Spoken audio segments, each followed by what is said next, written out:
शिक्षक भाई और बहनों, सम्मानित साथियों,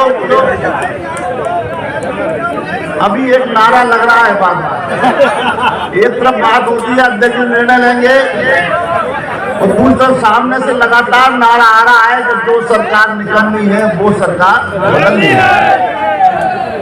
और सरकार कहती है कि तुम्हारी हैसियत नहीं है, तुम हमें बदल दो। यही हकीकत है।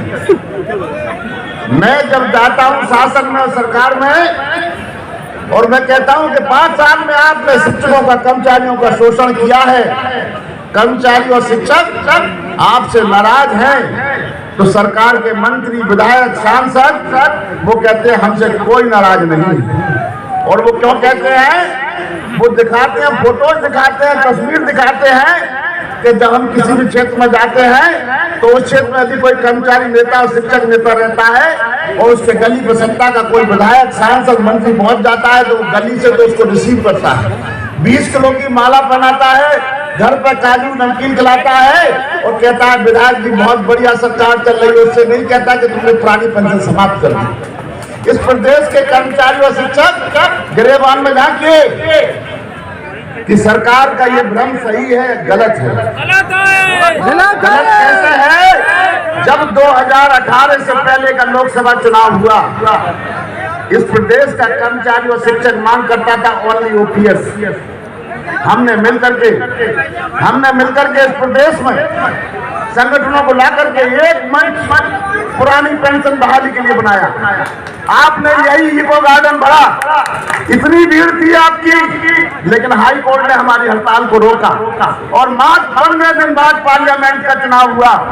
और पार्लियामेंट के चुनाव होने के बाद जब रिजल्ट आए तो मैं और हरकिशोर तिवारी जब शासन में रहे लोक भवन में, तो उस समय के सबसे बड़े अधिकारी ने हमसे कहा, तिवारी जी 2/3 कर्मचारियों के पोस्टल बैलेट सरकार के पक्ष में निकले। हम आपसे पहले कहते थे कि कर्मचारी और शिक्षक हमसे नाराज नहीं है, आप दोनों लोग भड़काने का काम करते हैं। यह हकीकत है कि 2000 लोकसभा चुनाव में 80 विधानसभा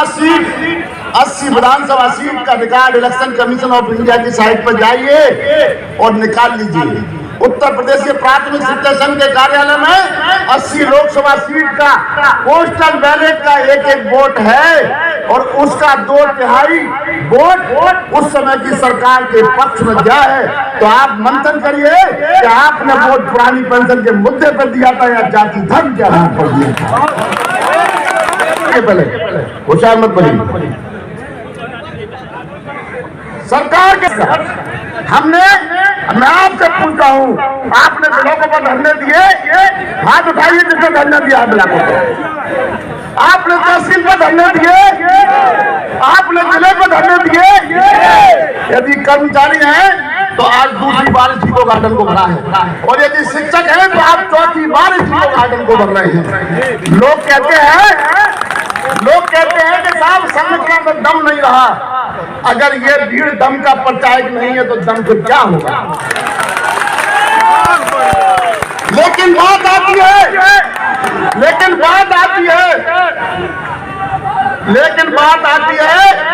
कि अगर दम है तो सरकार आपकी बात क्यों नहीं मानती? 5 लाख की भीड़ तो आएगी, हमारी जिंदाबाद मुर्दाबाद भी करेगी, लेकिन जब तक चुनाव आएगा तब तक ये भीड़ बामन, बनिया, ठाकुर, हिंदू, मुसलमान में बदल जाएगी। और ये संगठन के सरकार जानती है कि इस प्रदेश का कर्मचारी और शिक्षक अपने मुद्दों पर वोट नहीं करता। सरकार जानती है कि इस प्रदेश का कर्मचारी और शिक्षक पुरानी पेंशन पर वोट नहीं करता। इस प्रदेश का कर्मचारी और शिक्षक राम मंदिर पर वोट करता है। इस प्रदेश का कर्मचारी और शिक्षक धारा 370 पर वोट करता है। इस प्रदेश का कर्मचारी और शिक्षक ब्राह्मण पर वोट करता है, क्षत्रिय पर वोट करता है, यादव पर वोट करता है, मुस्लिम पर वोट करता है। यही हकीकत है मेरे साथियों।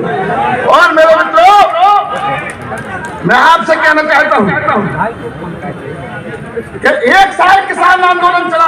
अरे इस देश की सरकार है जो ये विश्वास करती थी, इस देश की और प्रदेश की सरकारों में बैठे थिंक टैंक ये विश्वास करते थे कि हम इस आंदोलन को फेल कर देंगे, ये नाराजगी वोट में तब्दील नहीं होने देंगे, वोट उसी जाति और धर्म के आधार पर चलेगा। किसानों ने बता दिया कि नहीं, आने वाला 2022 का चुनाव जाति और धर्म के आधार पर नहीं चलेगा, किसानों के 3 बिल के आधार पर चलेगा। और जब सरकार को यह विश्वास हो गया, कि किसानों की नाराजगी इस बार खिलाफ वोट में तब्दील होगी, परिवर्तित होगी, तो मेरे मित्रों, रातों रात जो कहते थे कि चंद किसान हैं, कोई माओवादी बताता था, कोई कुछ बताता था, रातों रात उन मसीहाओं को जो बहुत अपने आप को आंकते हैं, रातों रात उनको घोषणा करनी पड़ गई कि हम 3 किसान बिल वापस लेते हैं। संकल्प लेंगे कि आने वाला चुनाव शिक्षा मित्रों के नियमितीकरण पर होगा। क्या आप इस पर जिंदाबाद? इस बात पर निर्णय लेंगे कि यदि 2022 के चुनाव से पहले पुरानी पेंशन बहाल नहीं की गई, 2022 के चुनाव से पहले शिक्षा मित्र नियमित नहीं हुए, 2022 के चुनाव से पहले हमारे 1 दर्जन भत्ते जो काटे गए वो बहाल नहीं हुए, हमारे अंतर जनपदीय साथियों के ट्रांसफर नहीं हुए, आकांक्षी जनपद के ट्रांसफर नहीं हुए, हमारे प्रमोशन नहीं हुए, तो ये आने वाली जो 2022 की सरकार है जिसने पुरानी पेंशन छीनी, क्या आप इनको पुरानी पेंशन पर भेजने की व्यवस्था करेंगे?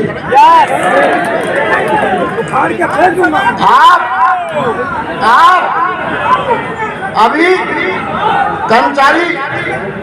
कर्मचारियों का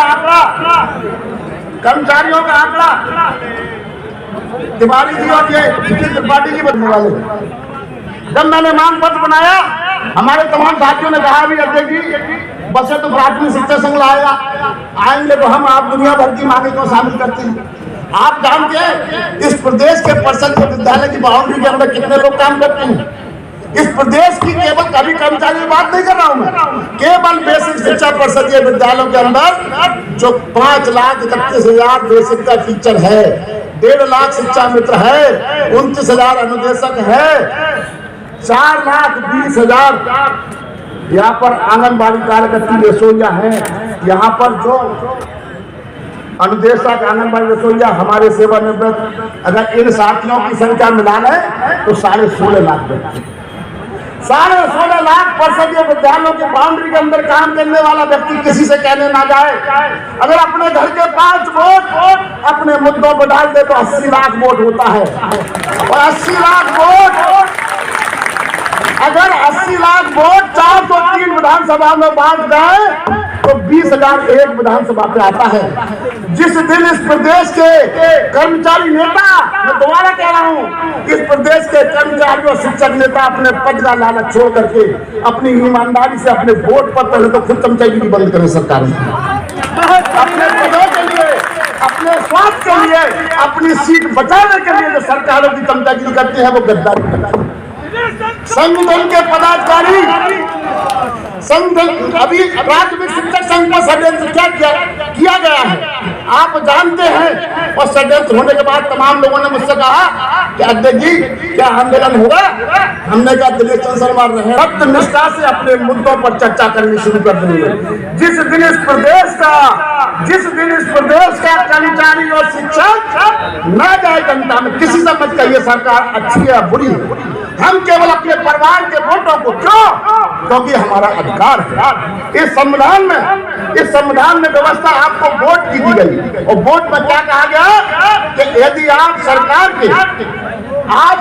के कार्य से संतुष्ट या असंतुष्ट हैं तो संतुष्टि और असंतुष्टि के आधार पर आप अपना मत दे सकते हैं। मैं आपसे पूछना चाहता हूं, क्या आप असंतुष्ट हैं?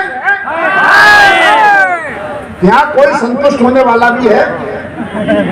भाई देख लेना, किसी का पंडित जाग रहा हो, ठाकुर जाग रहा हो, यादव जाग रहा हो, बता देना।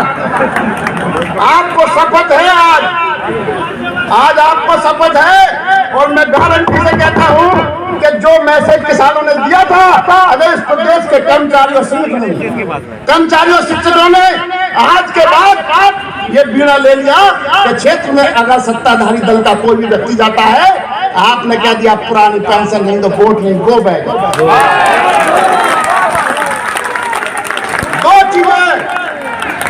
दो विकल्प है हमारे पास।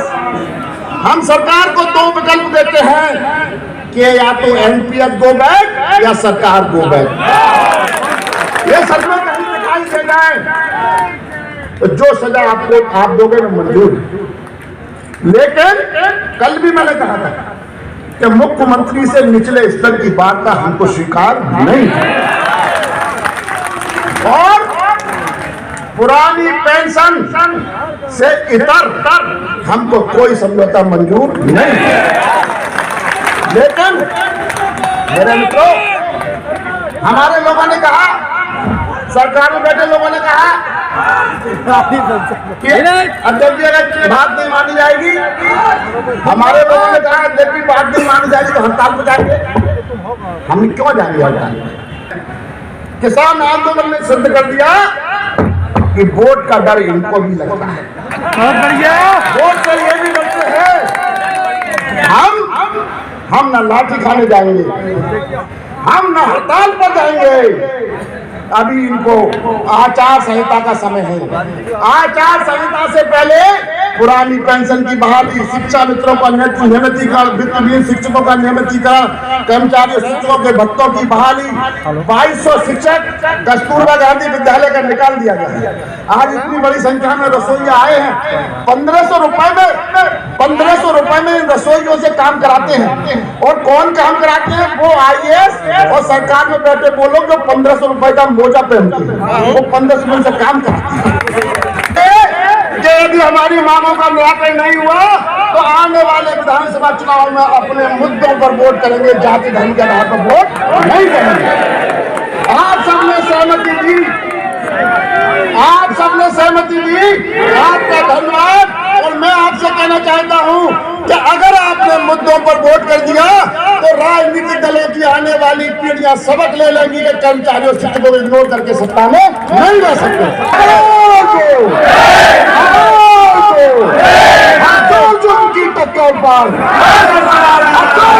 टक्कर पर